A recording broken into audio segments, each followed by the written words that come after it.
0 + 0 + 0 + 500 0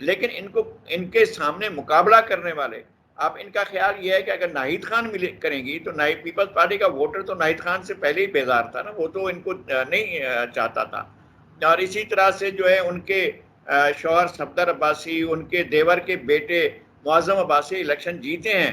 اس کی وجہ یہ تھی کہ انہوں نے غلط پیپلز پارٹی نے کینڈیڈیٹ ٹھیک نہیں دیا تھا، اور اس وجہ سے وہ ایسا رزلٹ آیا. اور پھر یہ کہ بہت سی چیزیں اور بھی کام کر رہی ہوتی ہیں. ان کا دورہ متوقع ہے اگست کے شروع میں، اس سے آپ کی کیا امید ہے؟ اس دورے میں کیا سوچ کے جا رہے ہیں؟ میرے خیال میں دورہ ان کا، اس کو ہم نہیں کہتے کہ وہ برا ہوگا. وہ جائیں گے، لوگ سننے کے لیے بھی جائیں گے، اور ہر طرح کے خیالات کے لوگ جائیں گے. میرا خیال ہے کہ پیپلز پارٹی کے بھی لوگ جائیں گے کہ کیا کہتے ہیں.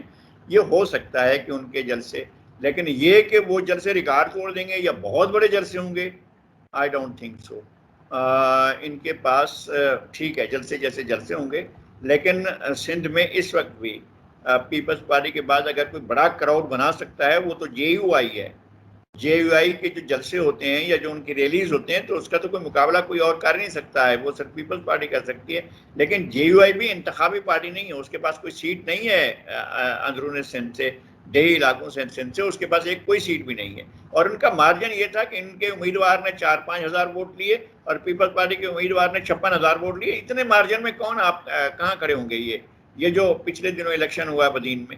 تو اب ان کے پاس ہوں گے ذوالفقار مرزا، ارباب رحیم اور عباسی خاندان، جتوئی خاندان نوشہر و فیروز کا، اور مہر خاندان جو ہے وہ گھوٹکی کا.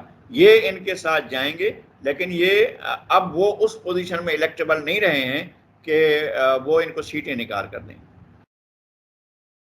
تو یہ جو پاکستان تحریک انصاف کے 14 ایم این اے اور 24 ایم پی ایز ہیں، یہ ان 2 سالوں میں کراچی کے لیے کیا کر سکتے ہیں؟ 1.1 ٹریلین کا پیکج تو آ گیا سر، جنوری سے عمل درآمد بھی شروع ہو گیا، لیکن آپ کے مطابق یہ کتنا امپلیمنٹیبل ہے؟ کیونکہ جب آپ اس کی قانونی پیچیدگیوں کو سمجھنے کی کوشش کرتے ہیں تو جو بھی پاکستان تحریک انصاف کرنا چاہتی ہے وہ آلریڈی پروونشل کیپیسٹی میں آتا ہے، صوبائی اختیارات استعمال کے بغیر آپ وہ تبدیلی نہیں لا سکتے. تو یہ ان کے مینیفیسٹو میں بھی تھا کہ کراچی کو ٹرانسفارم کرنا، یہ پیکج بھی لے کے آ گئے، لیکن جو سینٹر اور صوبے کی لڑائی ہے، جو کنفیوژن ہے، اس میں کراچی تو ٹرانسفارم نہیں ہو رہا. نہیں، بلکہ اس کا کوئی امکان بھی نہیں ہے، پہلی بات. اور دوسری بات یہ کہ ایک چیز جو آسانی سے کر سکتے تھے اور اپنا اچھے طریقے سے اچھے صاف ستھرے پانی سے منہ بھی دھو سکتے تھے، وہ تو یہ تھا نا کہ گرین بس کو پورا کرتے. یہ ڈیٹیں دے رہے ہیں، جس طرح سے بی آر ٹی کی ڈیٹیں آتی تھیں اسی طرح سے گرین بس کی ڈیٹیں آ رہی ہیں. جی جہاں تک بات ہے پیکج کی، 11 کھرب کے پیکج کی، یہ تو میرا خیال ہے کہ مور دین 1 ٹریلین بنتا ہے. تو اگر کراچی میں لگ جائے تو کراچی تو ایک نیا جہان بن جائے. لیکن بات یہ ہے کہ آپ آن بورڈ کیوں نہیں لیتے ہیں؟ آپ کو اس کا کریڈٹ ملے گا. یہ اس بات کو سوچتے ہی نہیں ہے کہ اگر ہم صوبائی حکومت کے ساتھ مل کر کرتے ہیں اور اس کو آن بورڈ لیتے ہیں اور اس کو کہتے ہیں کہ جی چلیں آپ بھی کریں اور ہم بھی کریں اور اس کو مل کر کریں، اس چکر میں اور نہ ایک پڑے نقطہ اس میں ایک اور نقطہ اور ایڈ کر لیتے ہیں کہ سینٹر صوبے کو آن بورڈ لے کے کرے اور لوکل باڈیز کو بھی وہ اختیارات دے. میں ایک سوال نتھی کر دیتی ہوں، پھر آپ اس میں تجزیہ دیجیے گا. جب یہ بات آتی ہے سندھ میں کہ لوکل باڈیز پہ کام کیوں نہیں ہو رہا، ان کو اختیارات کیوں نہیں دیے جا رہے، وسیم اختر صاحب بھی کہتے رہتے تھے ہمارے پاس فنڈز نہیں ہیں، اختیارات نہیں ہیں. جب 18ویں ترمیم پہ بات آتی ہے تو پیپلز پارٹی اس کی ڈیفنس میں کھڑی ہو جاتی ہے، لیکن اختیارات کی واضح منتقلی، وہ ٹرکل ڈاؤن ایفیکٹ نظر نہیں آتا. وہ کیوں نہیں ہوتا؟ کے پی کے پنجاب میں جو لوکل باڈیز کے ساتھ ہوا وہ آپ کے سامنے ہے. اب سندھ میں سینٹر کی طرف سے پریشر آ رہا ہے، لیکن کروانا تو پیپلز پارٹی نہیں ہے نا. نہیں، دیکھیں یہ صرف پیپلز پارٹی نے سندھ میں ہی نہیں کرانا ہے، پنجاب میں کرانا ہے. انہوں نے جو ہے وہ ان کے ہاں تو باڈیز نے اپنی مدت پوری کی اور انہوں نے جو ہے ادارے ختم ہو گئے، ان نے بیوروکریٹس کو لا کر پیپلز پارٹی نے بٹھا دیا. پنجاب میں کیا ہوا؟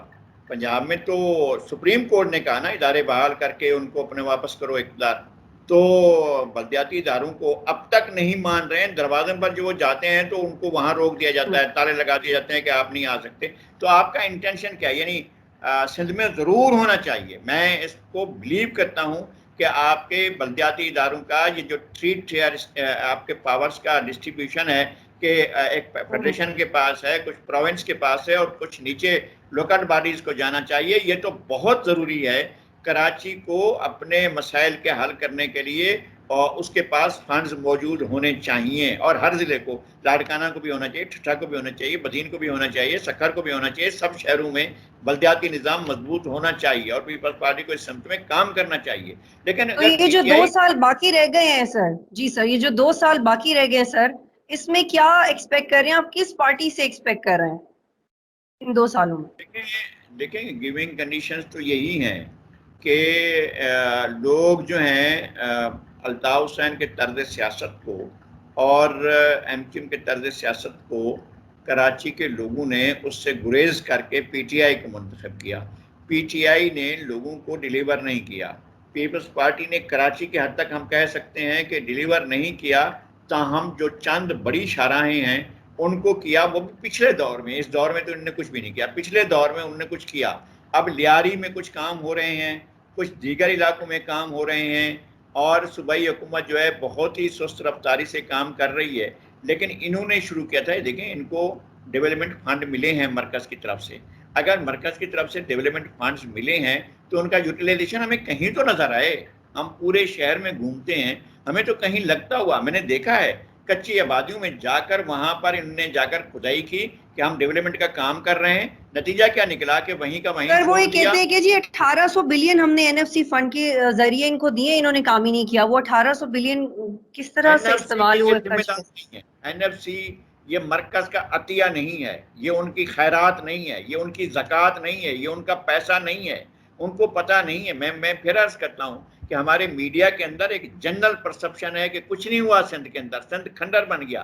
سندھ بہت شاندار بنا ہے، سندھ میں ہیلتھ سیکٹر میں اتنا کام ہوا ہے کہ انڈیا اس کا مقابلہ نہیں کر سکتا، ارد گرد کے ممالک اس کا مقابلہ نہیں کر سکتے۔ ہمارے یہاں سندھ کے اندر جو ہے وہ لیور ٹرانسپلانٹیشن کے 92% وہ ٹھیک کیسز جو ہو رہے ہیں، اتنا پرسنٹیج کے ساتھ ہو رہا ہے۔ ہمارے یہاں جو ہے وہ کڈنی ٹرانسپلانٹیشن ہوتا ہے۔ ہمارے یہاں جو ٹراما سینٹر بنا ہے کراچی سٹی میں، آپ آ کر دیکھیں، اسٹیٹ آف آرٹ ہے، اس میں آپ کو نظر آئے گا کہ کیا چیز ہوئی ہے۔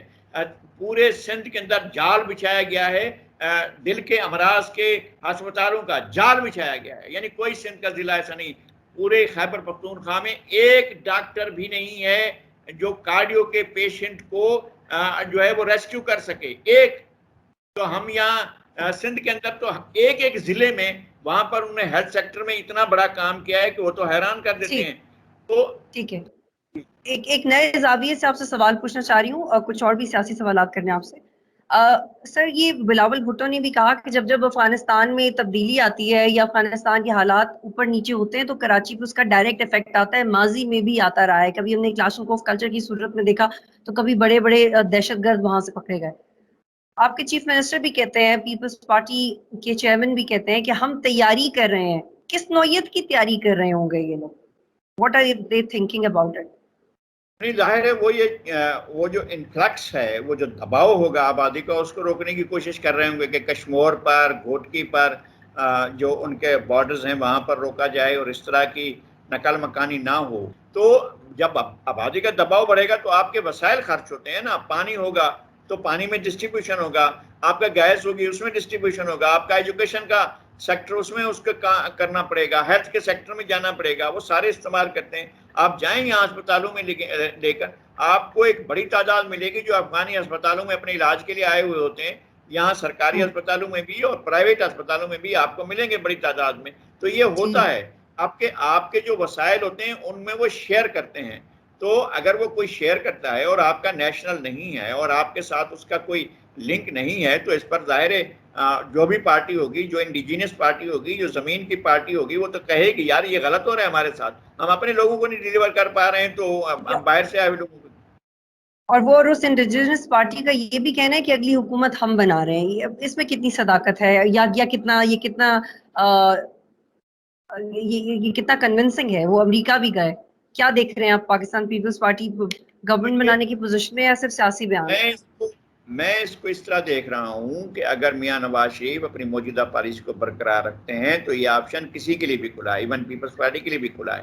میاں نواز شریف مفاہمت کی پارٹی تھے، مزاحمت کی پارٹی بن گئے۔ پیپلز پارٹی مزاحمت کی پارٹی تھی، مفاہمت کی پارٹی بنی ہے، یہ آپ کے سامنے کی بات ہے، ایسا نہیں ہے۔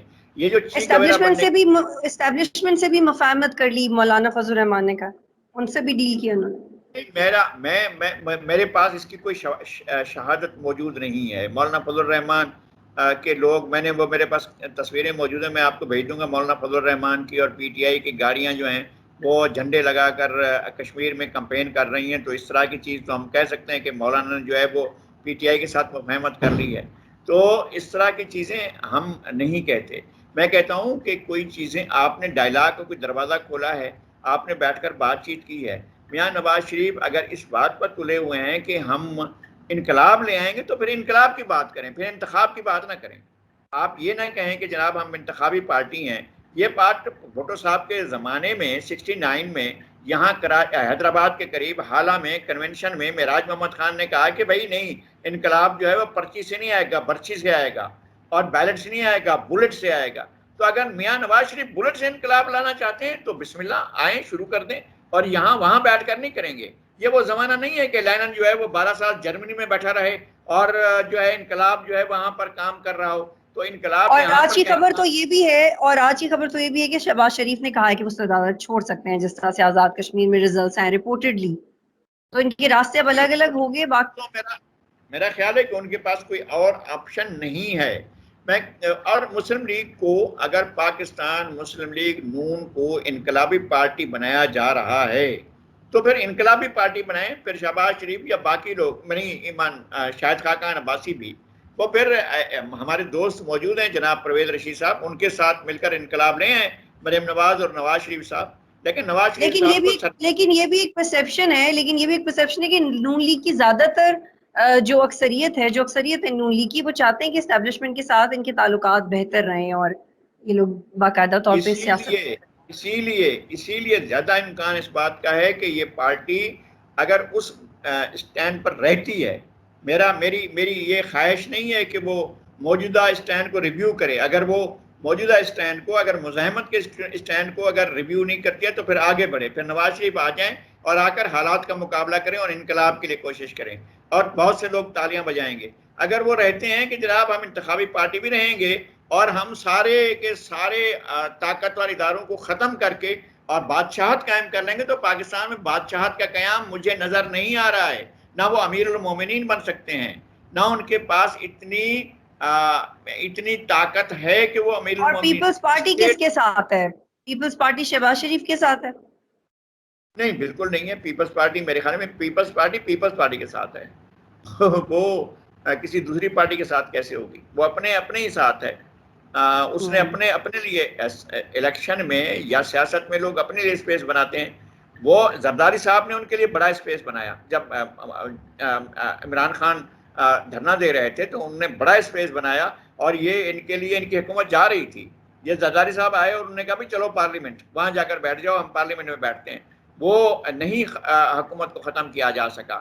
پھر زرداری صاحب نے ایک بہت بڑی بات کر دی تھی لاہور میں، تو اس کے اگلے روز نواز شریف نے کہا میں ملنا ہی نہیں چاہتا ہوں ان سے. ملاقات طے تھی، وہ نہیں ملے تھے. تو اگر آپ انقلابی ہیں تو پھر انقلابی کا راستہ اختیار کریں. زرداری صاحب تو وہ آپس آگے جی انقلاب نہیں، ہم تو الیکشن میں اور ایڈجسٹمنٹ میں جائیں گے، جس طرح سے بھی ہو سکتی ہے. ہم اپنے آپ کو اور اپنے لوگوں کو بچا کر آگے.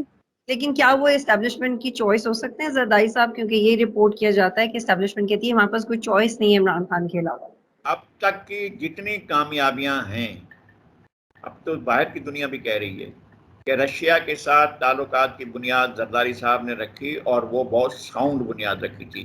چین کے ساتھ جو ہے وہ انہوں نے لگاتار دورے کیے، اور چین کے ساتھ یہ سی پیک کا معاملہ بھی زرداری صاحب نے کیا، اور باقی چیزیں بھی. ایران اور پاکستان کے تعلقات بھی زرداری صاحب کے دور میں اتنے اچھے تھے کہ گیس پائپ لائن پاکستان کی سرحد پر رکھی ہوئی ہے. وہ تو یہ بھی تیار ہے، مطلب ان کے ڈپلومیٹس نے مجھ سے کہا، عام آدمی، فقیر آدمی، گلی میں چلنے والا آدمی، مجھ سے انہیں کیا ہوگا، تو انہوں نے کہا کہ بھی ہم آگے بھی بچھا دیتے ہیں، آپ لوگ تیار تو ہو جاؤ.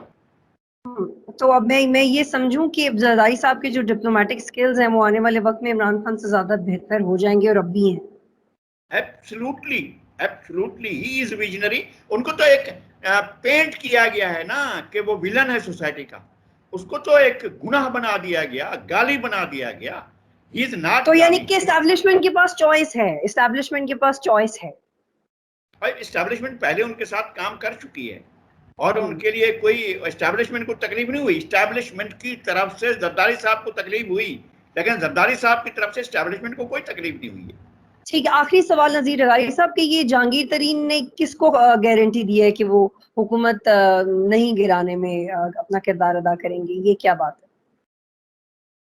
دی ہوگی کسی کو, مجھے اس کے بارے میں معلوم نہیں ہے, لیکن جس طرح سے حکومت چل رہی ہے گارنٹیاں دینے والے دیتے رہیں, لیکن اگر اسی طرح سے جس طرح سے نذیر چوہان کو ایک دن گرفتار کیا گیا, ضمانت کے بعد دوسرے دن پھر گرفتار کیا گیا, تو اس طرح کی ضمانتیں دھری کی دھری رہ جاتی ہیں. جب حالات آتے ہیں تو پھر کوئی نہیں, میاں اظہر کھڑے ہو جاتے ہیں نواز شریف کے سامنے اور پوری کی پوری پارٹی ان کی ٹوٹ کر ایک الگ جا کر بیٹھ جاتی ہے. نواز شریف کے پاس کچھ بھی نہیں بچتا ہے. تو یہ ساری چیزیں اس لیے تھیں کہ اسٹیبلشمنٹ سمیٹ کر لوگوں کو نواز شریف کو دے رہی تھی. 2-3 دفعہ دھوکے کھانے کے باوجود وہ ایسا کر رہی تھی, لیکن یہ اسٹیبلشمنٹ کب تک ایسا کرے گی جب وہ صورتحال نہیں ہوگی. تو میاں نواز شریف اگر اس طرح چاہتے ہیں کہ میں ایبسلوٹ پاور اپنے پاس رکھ لوں, تو پاکستان کی میری خواہش ہو بھی کہ ایسا ہو, لیکن اس کے باوجود پاکستان کی گیونگ کنڈیشنز ایسی نہیں ہے, پاکستان کے حالات ایسے نہیں ہیں. پاکستان کے اندر عوام کی قوت اتنی نہیں ہے, بھٹو کے دور میں تھی, لیکن آج عوام کی قوت اتنی نہیں ہے کہ وہ ٹکرا سکے کسی سے کے ساتھ جا کر. آپ کو درمیان کا راستہ نکالتے ہوئے عوام کی بہتری کے لیے آگے کرنا ہوگا کام. یہ آپ ایسا نہیں کر سکتے کہ آپ کہیں کہ جی میں دیوار سے سر ٹکراؤں, وہی دیوار لوہے کی ہے, آپ اسے سر ٹکرا نہیں سکتے ہیں, وہ اس سے سر. بہت شکریہ.